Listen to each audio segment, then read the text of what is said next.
Hello student, मैं कुलदीप सिंह स्वागत करता हूं आपके अपने YouTube channel Kuldeep mathematics point में।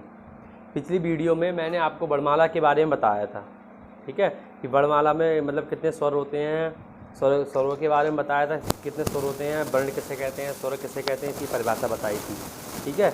और वर्णमाला के बाद ये बताया था कि उच्चारण में लगने वाले समय के आधार पर स्वर कितने, पहले स्वर के बारे में पढ़ाते थे तो बताया था उच्चारण में लगने वाले समय के आधार पर स्वरों के भेद कितने होते हैं, 4 होते हैं। कौन कौन से होते हैं? ह्रस्व स्वर, दीर्घ स्वर, संयुक्त स्वर, फ्लुत स्वर। ह्रस्व स्वर बताया था क्या होता है, दीर्घ स्वर क्या होता है, संयुक्त स्वर क्या होता है, फ्लुत स्वर क्या होता है, इसके बारे में बताया था। ये क्या था? उच्चारण में लगने वाले समय के, मतलब किसी भी अक्षर को बोलने में आपको कितना समय लगता है, उसके आधार पर स्वर कितने प्रकार के होते हैं, 4 प्रकार के, ठीक है। चारों प्रकार आपको बता चुके हैं। आपने एक बार देख लेना तो आपको समझ में आ जाएगा। छोटा आ, छोटी ई, छोटा ऊ और रेशा ऋषि जो होते हैं कैसे होते हैं, ह्रस्व स्वर होते हैं।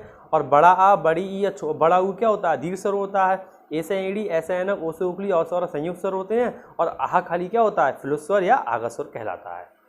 किस किस से मिलकर बनते हैं ये भी मैंने आपको पिछली वीडियो में बताया था। तो आज हम इस वीडियो में बात करते हैं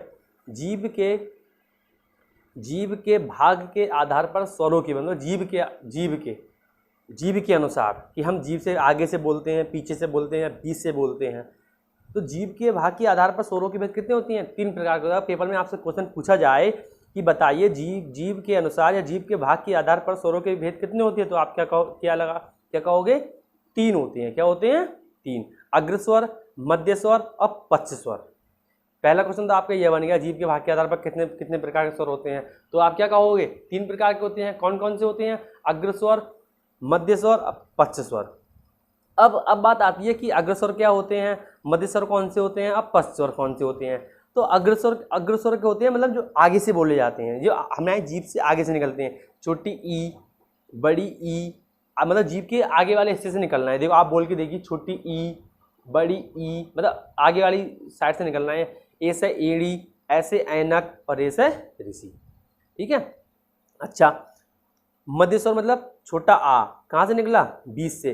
जो बीच से निकलते हैं उसे क्या कहते हैं? मध्य स्वर कहते हैं। छोटा आ केवल मध्य स्वर में क्या आता है? छोटा आ क्या है? मध्य स्वर है। पश्च स्वर माने क्या होता है? पश्च, पीछे, जो पीछे से निकलते हैं, मतलब बड़ा आ, छोटा ऊ, बड़ा ऊ, ओसो उकली, औ से और, ठीक है। अच्छा, मैं आपको इसमें याद करने का तरीका बताता हूँ। अगर आप पेपर में भूल जाओ बाई चांस, तो आप कैसे इसे ध्यान रख सकते हो? तो कैसे ध्यान रख सकते हो आप पेपर में जैसे आपको अग्रस्वर, मध्य स्वर, पश्च स्वर आ जाए कि कैसे इसे याद करना है या कैसे लिखना है, तो आपको कुछ नहीं करना है। तीनों आप पेपर में लिखना, अग्रस्वर, मध्य स्वर और पश्च स्वर। सबसे पहले बीच वाले भाग में लिख देना छोटा। क्या लिख देना बीच वाले भाग में? छोटा। क्या लिख देना? छोटा लिख दिया बीच वाले भाग में। आपको ध्यान रखना है कि मध्य स्वर में क्या लिख दिया? छोटा। नीचे आपने लिखा बड़ा। क्या लिखा आप नीचे? बड़ा। बीच में लिखा छोटा आ, सबसे नीचे लिखा बड़ा, उसके बाद सबसे ऊपर क्या लिखा? छोटी ई और बड़ी। सबसे ऊपर क्या लिखा? छोटी ई, बड़ी। बीच वाले में तो आपको केवल एक ही अक्षर लिखना है, छोटा आ। बीच वाले में लिखना नहीं है। बीच वाले में छोटा आ लिखा, नीचे क्या लिखा? बड़ा, सबसे ऊपर क्या लिखा? छोटी ई, बड़ी, और नीचे क्या लिखा फिर? छोटा ऊ और बड़ा ऊ। फिर सबसे ऊपर क्या लिखोगे? रेसे ऋषि, ऐसे एड़ी, ऐसे ऐनक। रेसे ऋषि, ऐसे एड़ी, ऐसे ऐनक। और सबसे नीचे क्या लिखोगे? ओसो उखली, औ से और। बस बन गए आपकी ये 4 और 4 8 और 2 आपके बन गए 1 2 3 4 5 5 5 10 और 1 11। 11 के 11 स्वर हो गए, अग्रस्वर, मध्य स्वर और पश्च स्वर। आप एक बार फिर ट्राई कर लीजिए। सबसे पहले बीच में आपने क्या लिखा? छोटा। नीचे क्या लिखा? बड़ा। उसके ऊपर सबसे ऊपर वाले में क्या लिखा? छोटी, बड़ी। सबसे नीचे वाले में क्या लिखा? छोटा ऊ, बड़ा ऊ। फिर ऊपर गए, रेसे ऋषि, ऐसे एड़ी, ऐसे ऐनक, ठीक है। नीचे आए ओसे उखली, और ऐसे अगर आप 2-3 बार लिखोगे तो आपको सब याद हो जाएगा। अग्रस्वर क्या होता है, मध्य स्वर क्या होता है, पश्च स्वर क्या होता है। तो जीव के भाग के आधार पर स्वरों के भेद कितने होते हैं? 3 होते हैं, ठीक है। ये स्वरों के प्रकार हैं। ऐसे आपसे क्वेश्चन बनते हैं UP BEd, UPSI, UP TET के लिए। ये हिंदी के क्वेश्चन बहुत ज़्यादा इंपॉर्टेंट, जब आप पेपर दोगे तो आपको पता चलेगा कि ये क्वेश्चन कितने इंपॉर्टेंट होते हैं। अगर आप अनसॉल्व एकदम पिछले साल के पेपर भी देख लेना उठा के, जो पिछले साल आए हो, तो उनमें देखना यहाँ से कितने क्वेश्चन बनते हैं। अब हम बात करते हैं कि ओष्ठाकृति। ओष्ठा माने ओठ। ओठ के आधार पर स्वरों के भेद क्या होते हैं? ओठ, अपना जो ओठ होते हैं, लिप जो होते हैं, उनके आधार पर स्वर कितने प्रकार के होते हैं? 2 प्रकार के। अगर पेपर में क्वेश्चन बनता है कि ओष्ठाकृति या ओठों के भाग के आधार पर स्वरों के कितने भेद होते हैं, तो आप क्या कहोगे? 2 होते हैं। कौन कौन से? वृत्ताकार स्वर और अवृत्ताकार स्वर। ठीक है, वृत्ताकार और अवृत्ताकार स्वर। वृत्ताकार को इंग्लिश में क्या कहते हैं? गोलाकार स्वर। और अवृत्ताकार माने अगोलाकार। वृत्ताकार माने जो गोल और अवृत्ताकार माने जो गोल नहीं हो। ठीक है, वृत्ताकार जिनको बोलते समय अपनी ओठों की आकृति क्या हो जाए? गोल हो जाए, तो वो क्या होते हैं? गोलाकार होते हैं। और जिनको बोलते समय अपनी ओठों की आकृति गोलाकार रहे उन्हें क्या कहते हैं? अवृत्ताकार कहते हैं। सीधी सीधी सिंपल सी परिभाषा है। तो आप देख लीजिए, छोटा ऊ, बड़ा ऊ, ओ से ओखली, औ से औरत। तो आपकी देख रहे हैं ओठों की जो आपकी शेप है वो कैसी हो रही है? गोल। तो ये कैसे हैं? गोलाकार से हो रहा है। अवृत्ताकार छोटा आ, देखो आपके गोल नहीं हो रहे होंगे। बड़ा आ, छोटी ई, बड़ी ई, रेसा ऋषि, ऐसा एड़ी, ऐसे है ना, ये सब गोल नहीं होते। ये कैसे हो गए? अवृत्ताकार स्वर है। अवृत्ताकार स्वर हो गए। आपसे क्वेश्चन कैसे बनेगा? बताइए निम्न में से कौन सा वृत्ताकार स्वर है? तो आपको एक दे दी छोटा ऊ और 3 इसमें दे दी उठा के। या निम्न में से कौन सा अवृत्ताकार स्वर है? तो आपको अवृत्ताकार में कोई एक दे दिया, बाकी आपसे किसी इसमें 3 दे दिए। तो 4 ऑप्शन में से आपको एक सही पता लगाना। आपको ध्यान रखना है कि ओठों के भाग के आधार पर स्वरों के भेद कितने होते हैं? 2 होते हैं। ठीक है, और जीभ के भाग के आधार पर कितने होते हैं? 3 होते हैं। और समय के आधार पर कितने होते हैं? 4 होते हैं। ठीक, अब बात करते हैं मुखाकृति के आधार पर स्वरों के भेद।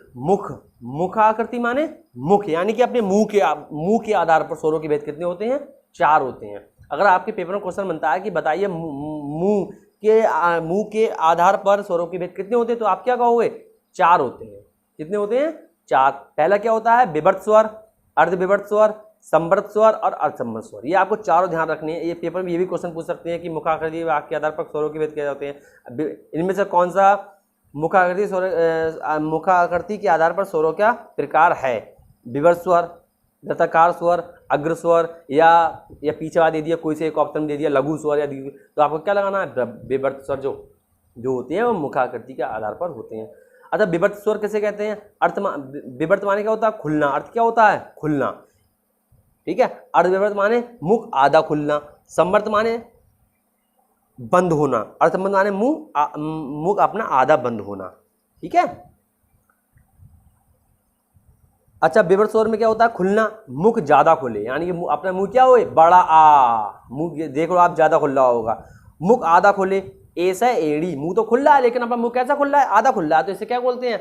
अर्धविवर्त स्वर बोलते हैं। क्या बोलते हैं इसके लिए? अर्धविवर्त स्वर बोलते हैं। मुख अपना क्या खोले? आधा खुले। ऐसे ऐनक, छोटा आ, औ से औरत, मुख अपना कैसा खुला है? आधा। तो ये कैसे हो गए? अर्धविवर्त स्वर हो गए। अच्छा, अब बात करते हैं संवर्त स्वर की।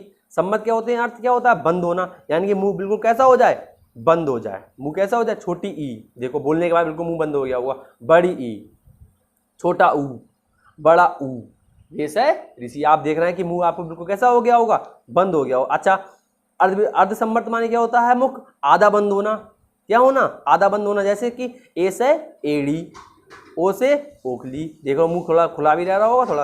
अच्छा, याद करने की क्या है? याद करने तो आपको पेपर में ध्यान रखना है कि मुखाकृति के आधार पर स्वरों के भेद कितने होते हैं? 4 होते हैं। आप लाइन से ध्यान रखना है। विवर्त स्वर, अर्धविवर्त स्वर, संवर्त स्वर, असंवर्त स्वर। मुख पूरा खुलना, आधा खुलना, बंद होना, आधा बंद होना। ठीक है, तो आपको देखो याद कैसे करने हैं पेपर में याद कैसे करने हैं। सबसे पहले आपको अर्धविवर्त में क्या लिख देना है? आपको छोटा। क्या लिख देना है सबसे पहले आपको अर्धविवर्त में? देखो मैं बता रहा हूँ, अर्धविवर्त सबसे पहले आपको क्या लिख देना है? छोटा। आपको मैंने ऊपर बताया था याद करने के लिए, ये तो आप समझ ही गए होंगे। ये तो बहुत सरल है याद करने वाला। अब वृत्ताकार, इसकी थोड़ी याद करने की थोड़ी ट्रिक समझ लो। अगर पेपर में बाई चांस अगर आपके पेपर में इससे क्वेश्चन बनता है तो आप फटाफट अपने लिख के देखो, फटाफट या दिमाग में अपने लिख के देख लो, और फटाफट जैसे छोटा नीचे आता है, बड़ा हुआ ऊपर आता है, ऐसे लिख के देखो और ऑप्शन फटाफट टिक मार दो। मैं भी ऐसे ही करता हूँ। तो अर्धविवर्त माने छोटा आ सबसे पहले लिखो अर्धविवर्त में, फिर पहुंचा बड़ा, उससे ऊपर बड़ा। अब क्या आएगा? छोटी ई, बड़ी ई, छोटा ऊ, बड़ा ऊ, रेसा ऋषि लो। 5 बिल्कुल एक ही लाइन में लिख दिए। किसमें लिखने हैं? 5 संवर्त में लिखने हैं। सबसे पहले ध्यान रखो, दोबारा बोलना है। अर्धविवर्त में आप क्या लिखोगे? अर्धविवर्त में छोटा आ। विवर्त में क्या लिखोगे? बड़ा आ। संवर्त में क्या लिखोगे? छोटी ई, बड़ी ई, छोटा ऊ, बड़ा ऊ, रेसा ऋषि। 5 हो गए, 5 2 7 हो गए अपने। अब बचे कितने? 4। अच्छा, रेसा ऋषि के बाद क्या होगा? अर्धसंवर्त। अर्धसंवर्त में क्या लिखोगे? ऐसे एड़ी। अच्छा, अब आप देखो एक अपना फिर अर्धविराम में क्या लिखोगे, ऐसे ऐनक, ऐसे ऐनक, और सम्मत में क्या लिखोगे, ऐसे ऐनक के बाद ओ से ओखली, औ से औरत। आप 2-3 बार इसे लिख के देखना, बिल्कुल आपको रट जाएगा, बिल्कुल 2-3 बार लिख के देख लेना, 2-3 बार आप लिख के देखोगे कि हाँ अपने मुख्य आधार पर स्वरों के वेद 4 होते हैं, ऐसे अपने मन में लिख के देख लेना, या अपनी 2-3 बार अपने कॉपी में लिख के देखना, फेयर में 2-3 बार लिख के देखो, बिल्कुल एक को एक आपको अक्षर टिक टू टिक बिल्कुल याद हो जाएगा, हैंड टू हैंड। आप पेपर में ऐसे ही बना दो, ऐसे आप अपने दिमाग में चित्र बना लोगे पेपर में ही ऐसी, और डायरेक्ट टिक मार दोगे। ठीक है, बस ये है कि एक बार 1-2 बार लिख के देख लेना, बिल्कुल कठिनाई नहीं होगी आपको याद करने के लिए, और ये से भी लिख के देख लेना। ठीक है, और आपको अगर नोट चाहिए तो मुझे कमेंट कर देना, मैं आपको PDF सेंड कर देंगे। ठीक है, ठीक। तो आज की हम इस वीडियो में इतना ही रखते हैं। ठीक है, बाकी अगली वीडियो में बात करेंगे। अगर आपको वीडियो पसंद आए तो वीडियो को लाइक करें और चैनल को सब्सक्राइब करें, और कोई दिक्कत हो तो कमेंट कर सकते हैं। ठीक है, अब मिलते हैं नेक्स्ट वीडियो में। धन्यवाद।